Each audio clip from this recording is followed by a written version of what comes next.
Hello friends, আজকে তোমাদের বলবো এক সিধেল চোরের গল্প। বলেছি যে 10-12টা কোয়ার্টারের পরে সবচেয়ে শেষে হচ্ছে কি একটা বড় মাঠের মধ্যে রেল কোয়ার্টারটা আমাদের ছিল। কীরকম ছিল? দুটো বেডরুম, তারপরে দরজা ছিল, তারপর পায়খানা, বাথরুম আর হচ্ছে কি রান্নাঘর। সেইগুলো হচ্ছে কি খোলা উঠোনের মধ্যে চার দিয়ে পাঁচিল ঘেরা। কেউ চাইলে কিন্তু পাঁচিল টপকে ভেতরে এসে পায়খানা, বাথরুম, রান্নাঘরের সামনে আসতেই পারতো। রাতে যদি আমাদের পায়খানা, বাথরুম যেতে হতো, গা কিন্তু একটু ভয়ে শিরশিরি করতো। মা বা বাবাকে জাগিয়ে নিয়ে যেতাম, ভাবতাম কেউ নেমে নেই তো।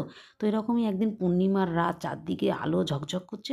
আমরা না এরকম রাত বিরেতে উঠে বাইরেটা দেখতাম। তার জন্য কিন্তু আমাদের বাইরে যেতে হতো না। একটা হাফ মানুষ সময় চৌবাচ্চা রাখা ছিল, জলের খুব সমস্যা ছিল, তো তাই বাবা ওই চৌবাচ্চাটা বানিয়ে রেখেছিল। ওই জল দিয়ে আমরা পায়খানা, বাথরুম কাছাকাছির কাজ করতাম।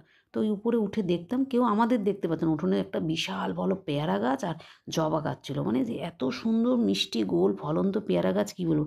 আর জবা গাছটাও সেরম বড় ছিল, একসাথে 100-150 ফুল হতো, না দেখলে বিশ্বাস করবে না।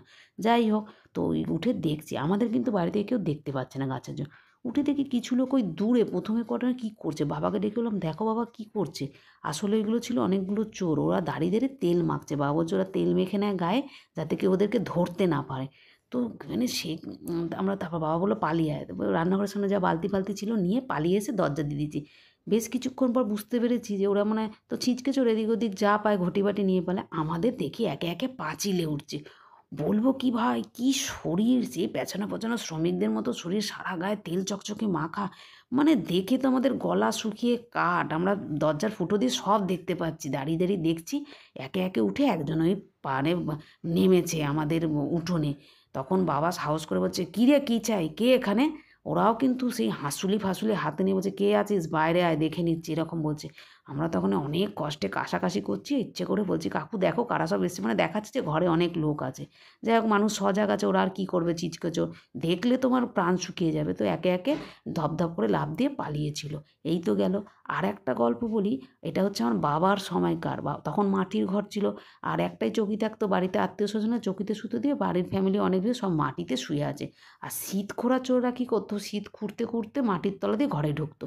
মেঝেতে শুয়ে আছে, শীত খুঁড়তে খুঁড়তে এমন জায়গায় এসে শীত খুঁড়েছে যে সেখানে বাবা শুয়ে আছে।